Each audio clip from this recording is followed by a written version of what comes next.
안녕하세요. 김원장의 인사이트입니다. 어제 기가베를린에서 일론머스크가 기가베를린의 공장장과 대담 형식으로 인터뷰를 했는데 약 20분 정도 인터뷰를 했습니다. 여기에서 중요한 내용을 많이 얘기했습니다. 테슬라의 미래 비전, 테슬라 주식을 보유하라, 많이 오를 것이다, 이런 얘기도 했었고요. 완전 자율주행과 AI에 대해서 이제 테슬라는 AI 회사다, 더 이상 자동차 회사가 아니고 자율주행이 미래다, 이런 얘기도 했었습니다. 그 다음에 옵티머스 로봇, 개인이 소유하는 로봇에 대해서 얘기했습니다. R2D2, 3PO 이렇게 얘기를 한 거죠. 예전에 이제 컴퓨터가 1인 1PC가 됐잖아요. 퍼스널 컴퓨터 이래가지고 개인 PC가 된 것처럼 로봇도 1인 1로봇?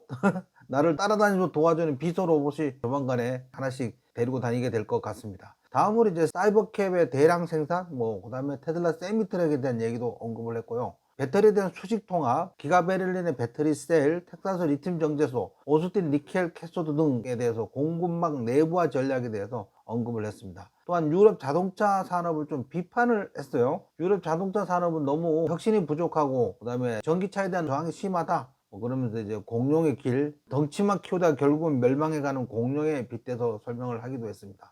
또한 개인적인 질문과 철학에 대해서 젊은이에 대해서 조언을 했어요. 가장 영감을 준 순간은 아이 출생할 때다, 이렇게. 이 일은 미래의 선택이 될 것이다. 먹고 살기 위해서 더 이상 일을 하지 않아도 된다는 얘기인 거죠. 굉장히 중요한 인사이트 내용들입니다. 이러한 내용들을 좀 자세히 요약해서 설명드리겠습니다. 제가 전달해 드리는 내용 외에 일론머스크의 인사이트가 있는 전체 인터뷰 영상을 꼭 끝까지 보시기를 권합니다. 이제 일론머스크의 인터뷰를 보면 일론머스크는 여전히 테슬라를 세계에서 가장 흥미로운 회사 중에 하나라고 말했고요. 그는 테슬라를 더 이상 자동차 회사로 보지 않고 테슬라는 AI 회사다 라고 정확히 언급을 했습니다. 테슬라의 자율주행 FSD는 사람처럼 눈으로 보고 운전하는 AI 시스템입니다. 그리고 일론머스크는 올해 안에 테슬라에서 잠들었다가 목적지에서 깨어나는 수준까지 가능할 것이라고 단언했습니다. 이건 단순한 기능 개선이 아니라 자동차 산업을 넘어 AI 로보틱스 산업으로 넘어가는 순간입니다. 그리고 중요한 포인트 하나는 유럽 승인 이야기입니다. 네덜란드에서 FSD 승인이 3월 20일에 날 수 있다고 구체적인 날짜를 언급했습니다. 우리가 추정하기에는 2월 26일 이렇게 예상을 했었는데 이제 그건 아닌가 봅니다. 하지만 일론 머스크가 직접 네덜란드 FSD 승인이 3월 20일에 승인이 날 것이라고 구체적인 날짜까지 언급해서 의미가 있다고 볼 수 있습니다.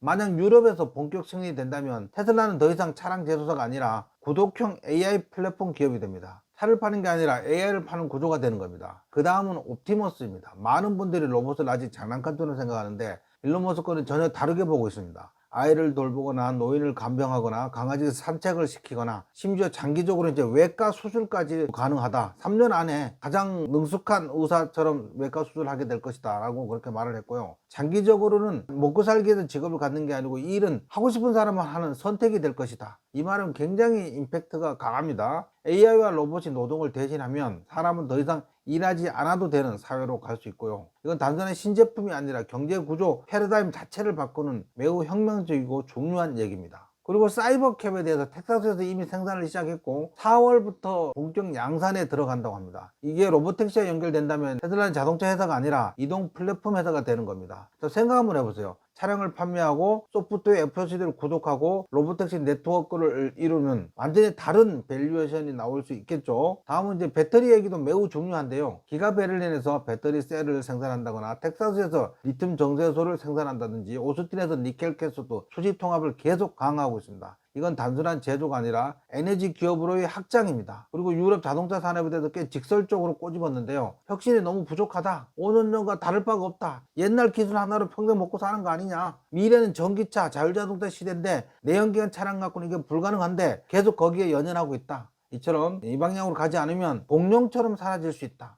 매우 강한 표현을 했는데요. 사실 유럽의 자동차 회사들도 할 말이 있습니다. 벤츠나 BMW나 폭스바겐이나 아우디 등도 할 말이 있습니다. 왜 그러냐면 거기 노동자들이 있잖아요. 노동자들이. 근데 노조가 굉장히 강해요. 유럽은 자동차 노조가. 이 사람들을 쫓아낼 수가 없잖아. 그렇게 획기적으로 전기차로 막 적극적으로 저돌적으로 바꿀 수가 없는 겁니다. 테슬라야 전기차로 시작을 했지만 그러니까 공룡이 된 거죠. 너무 커서 쉽사리 움직일 수 없어서 결국은 굶어 죽게 될 걸로 그렇게 된 거죠. 세상이 너무 빠르게 바뀌다 보니까 불가항력적으로 패러다임이 크게 바뀌는 것 같습니다. 그 다음에 마지막으로 가장 인상적인 한마디를 했었는데 테슬라 주식을 계속 끝까지 보유하라. 가치가 크게 오를 것이다. 이것은 나의 베팅입니다. CEO가 이렇게 직접 말하는 건 굉장히 드문 일입니다. 그죠? 물론 투자 판단은 각자의 몫입니다. 하지만 분명한 건 일론 머스크는 지금도 테슬라를 자동차 회사가 아니라 AI, 로봇, 에너지 플랫폼 회사로 보고 있다는 겁니다. 여러분들은 어떻게 생각하십니까? 테슬라는 자동차 회사입니까? 아니면 AI 회사입니까? 로봇 회사입니까? 댓글로 의견 남겨주시고 영상이 도움이 되셨다면 좋아요, 구독, 알람 꼭 눌러주시기 바랍니다. 끝으로 전체 영상을 보면서 제가 미처 전달해 드리지 못한 일론 머스크의 인사이트를 직접 가져가시기 바랍니다. 감사합니다.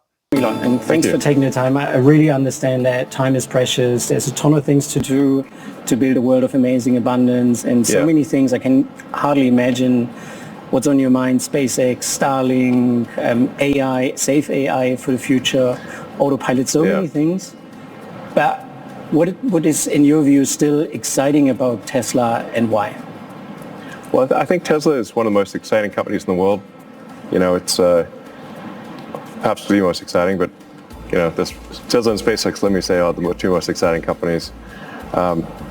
So we're obviously expanding production. We're making more cars. We're gonna roll out Tesla Full Self-Driving, which is really an AI-driven car. So it's Tesla AI software that drives the car just by looking, like a human does. So Tesla has the most advanced real-world AI, and hopefully it will be approved soon in Europe. We're told by the authorities that March 20th it'll be approved in the Netherlands, was what I was told. Hopefully that date remains the same. But I think people in Europe are going to be pretty blown away by how good the Tesla car AI is in being able to drive. And I think this year really it will be the case that from a technical standpoint, you'll be able to fall asleep in the Tesla and wake up at your destination.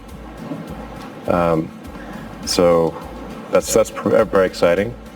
We've got the Optimus program, which is going to be the first humanoid robot, and I think, you know, sometimes people say, well, what would that be used for? Like, well, who wouldn't want their own personal C-3PO R2-D2? But even better, you know, and you can think of like all the reasons, like, you know, do you need a robot to, you know, take care of your kids or walk the dog or, you know, take care of elderly parents or something like that? Then Optimus can do those things. So that's very exciting. Yeah, you know, we're going to be starting production of the Tesla Cybercab here at Giga Texas. We have started production, I should say, but we'll go to scale production in April, or start volume production in April and have significant production towards the end of the year. You know, if things go well, we would probably manufacture Cybercab in Europe as well, and also manufacture Optimus in Europe. So we've got the Tesla Semi coming out, so the Tesla heavy truck, and that'll be going to Europe hopefully next year. There's so many things happening. It's a long list. It's a long list to make it an exciting company. Yeah, and battery cell production. Yep. We're going to start making battery cells at Giga Berlin. We have the Tesla lithium refinery that started up in Texas, and the Tesla nickel cathode refinery that's started up in here in Austin. It's really, this year is a tremendous number of things. We've got five factories starting volume production this year, 5 major production lines. We look forward to extending that to Europe as well. And I guess looking a little bit back, Tesla hasn't done anything less but really transforming a whole industry. I think without us taking that brave step, or Tesla taking that brave step to electrify mobility, the industry wouldn't be where it is today. What would you want people to say about Tesla, let's just say in 10 or 20 years from now? In 20 years, I'd say Tesla's got factories on the moon. Actually. basically, I see a very prosperous future for Tesla. It's difficult to predict anything in 20 years, but if you say, like, I think 5 years to 10 years, I could say Tesla has an extremely bright future.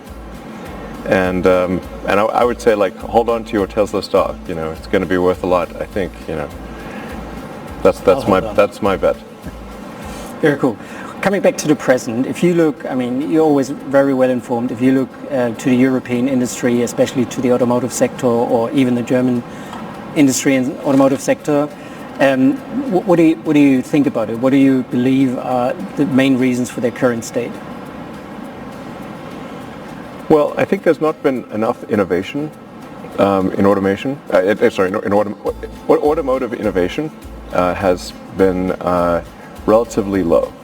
So the cars that are being produced are very much like the cars that were produced 5 years ago. They're not big differences. You know, I've said for a long time, really, that the automotive industry, I said this for 20 plus years, needs to go towards electrification. And this would be true even without environmental concerns. So it's just, an electric vehicle is a fundamentally better architecture than a gasoline combustion vehicle. It is much simpler, it is more efficient, it's quieter, there's no pollution within cities. So really all ground transport should be electric. And I think all ships and eventually all planes should be electric. But the automotive industry has strongly resisted electrification. They've dragged their feet. And they had to be pushed there by government, and then whenever they've had any opportunity to reduce the production of electric vehicles, they've done so. So this is just it's not a good strategic. It's like it doesn't make sense, and also making vehicles autonomous is critical. Like I think it was like 10 years ago, I said that, you know, in the future, any vehicle that is not electric and autonomous, like if you're riding a vehicle you have to drive yourself that is gasoline powered, it's going to be like riding a horse and using a flip phone, which is to say that there's still some people somewhere that ride horses, but not zero horses, it's just rare. And some people somewhere are still using flip phones, but there's not many, you know. It's going to be a niche thing. So the future does not contain combustion vehicles, and there will be very few vehicles that are not autonomous. The future is autonomous electric vehicles. Sure. And so if the automotive industry does not move in that direction, they will be left out. So it doesn't really sound like we should or could even be learning much from the legacy automakers. I guess it really sounds like we should be focusing on us and what we believe the future looks like, right? Yes. I mean, you can always learn something from some competitor, but strategically they're just headed in the direction of the dinosaurs. So they're not headed for a good place. You know, the dinosaurs are not around anymore. So they really, we certainly we're going in a very different path. Like you said, electric autonomous is the obvious. To me, it's been blindingly obvious for, 20 years plus. So, but you can't. Sometimes with what I found with competitors is in the automotive industry, it's not that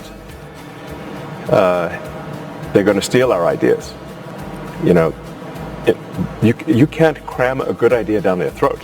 Okay, no. Like if you say you must take this good idea, it's like they're not going to steal our ideas. They won't even. We can't even force feed them our good ideas.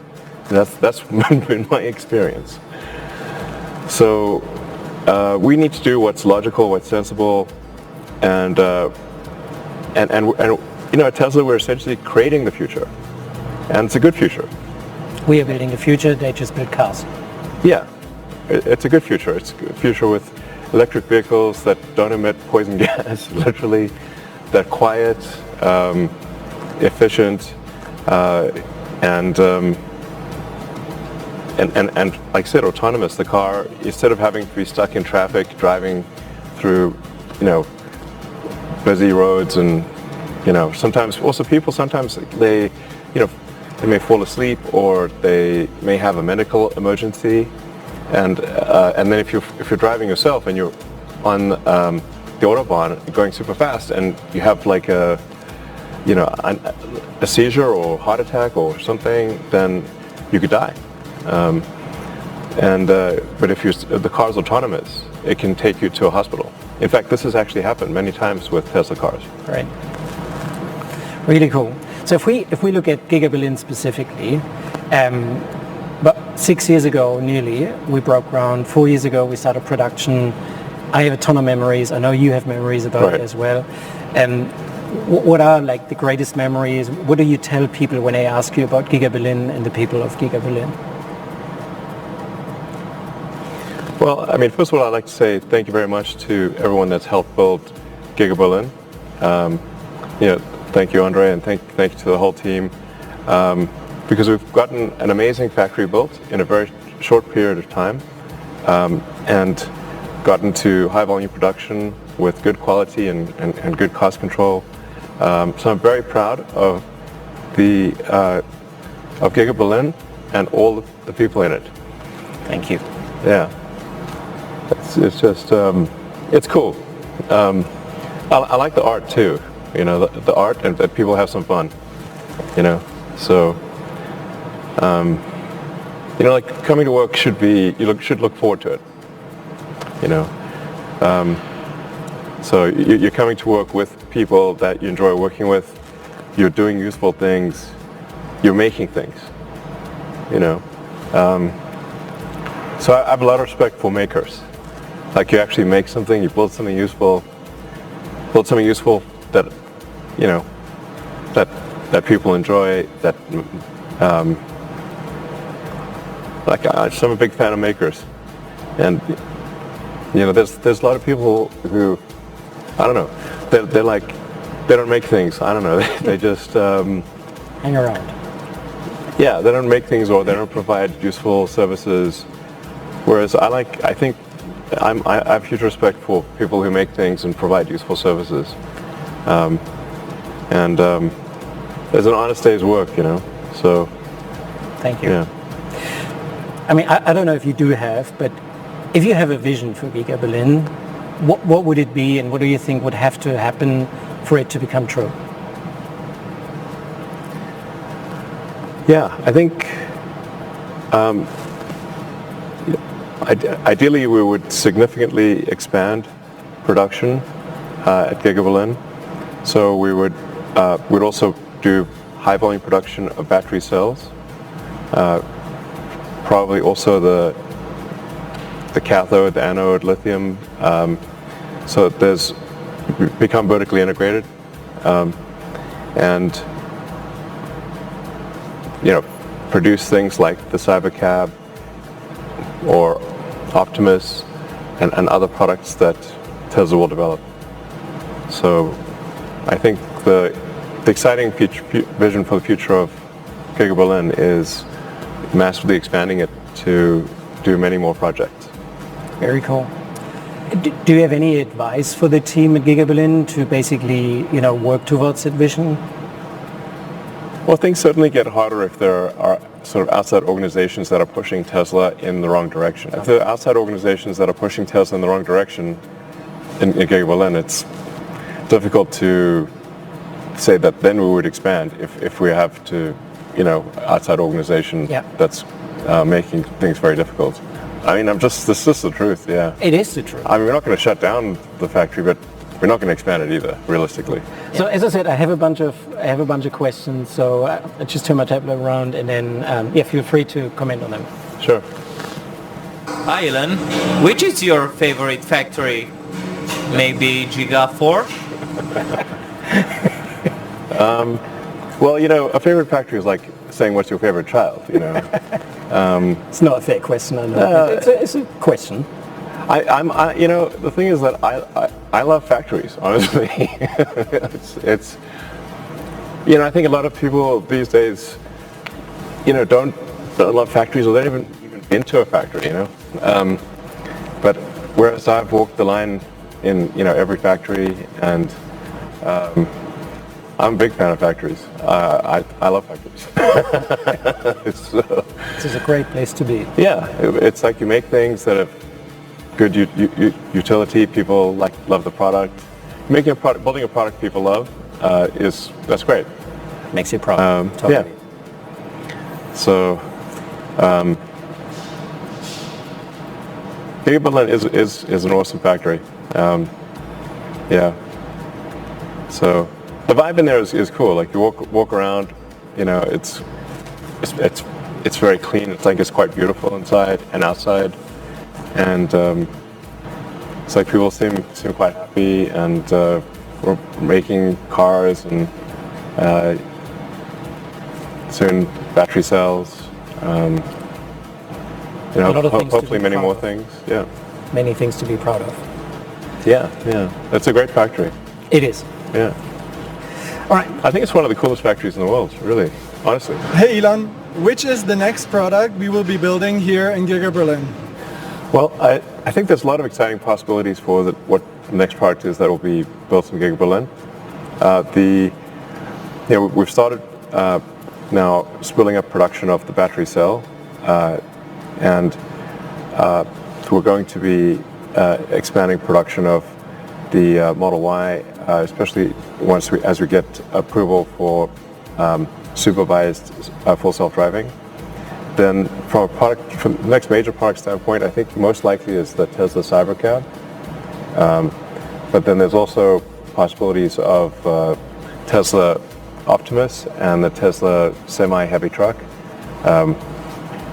So Tesla has a lot of products coming out, so there's a lot of potential. I think if things are looking good, I think we would expand Giga Berlin to whatever the most that we could, Yeah.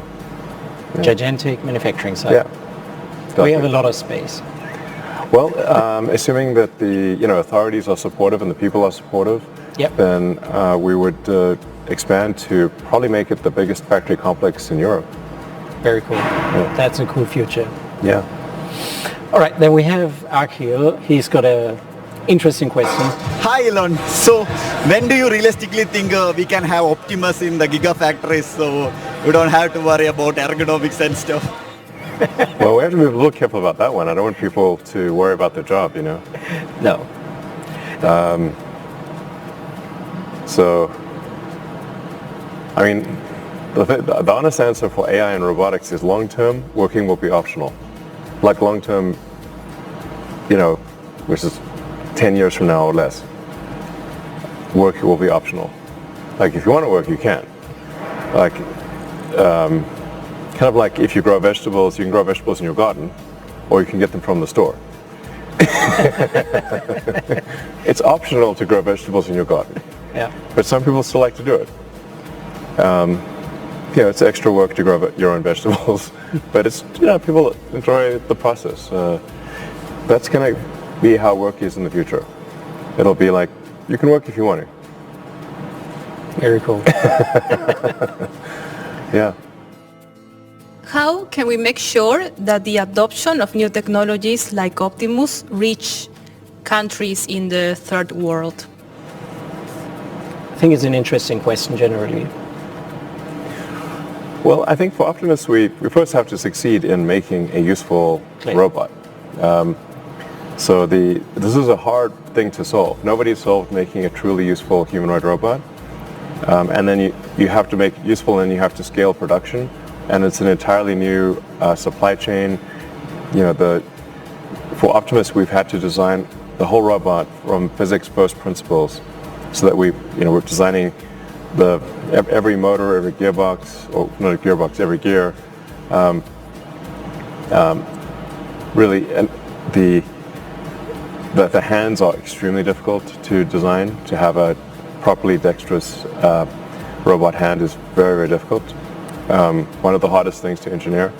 So we actually first need to have at least one that is useful, and then we can scale production. And at first the tasks will be pretty simple, that Optimus does, and they will gradually get more sophisticated. I think eventually Optimus could do medical work. Like it could do be a doctor, be like do surgery, and there's long-term potential for everyone in the world to have access to incredible medical care, like better medical care than anyone receives today from humans. So I think long-term, like Optimus as a surgeon, would be incredibly good, super competent, and everyone in the world would get better medical care than anyone currently in the world gets. Yeah. Hey Leon, what advice would you give young people for life? What advice would I give young people for life? Well, I would say one thing is to be to err on the side of optimism, to be optimistic about the future. I think it's better to err on the side of being optimistic and wrong than pessimistic and right. Your quality of life will be much better. So I would urge people to be excited about the future. I'm excited about the future. I'm confident the future will not be boring. Let me put it that way. It's going to be very interesting, and I think it's like most likely to be great. In terms of like general advice, I mean, I guess I advise people to like learn as much as possible, read a lot of books, try a lot of things,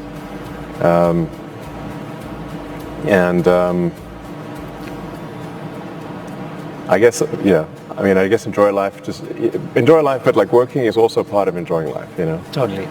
So Find a job that you can actually enjoy. yeah, I think if people derive satisfaction from building things, then like Tesla's an awesome place to be because we build things. We make useful products, and I think that's a great thing. What is the most inspiring moment in your life? I guess when my kids were born, that would be the most inspiring moment. In terms of work stuff, I guess it's when we had the first production Roadster at Tesla. That was really, it was like hard to believe that we actually made a car that passed all of the regulatory requirements, and you could actually go on the road with it legally. Yeah. Because when we started out, we didn't even know how to make a car. On the rocket side, the first time getting to orbit was a huge relief. Reusing, getting the rocket to come back and land was very cool.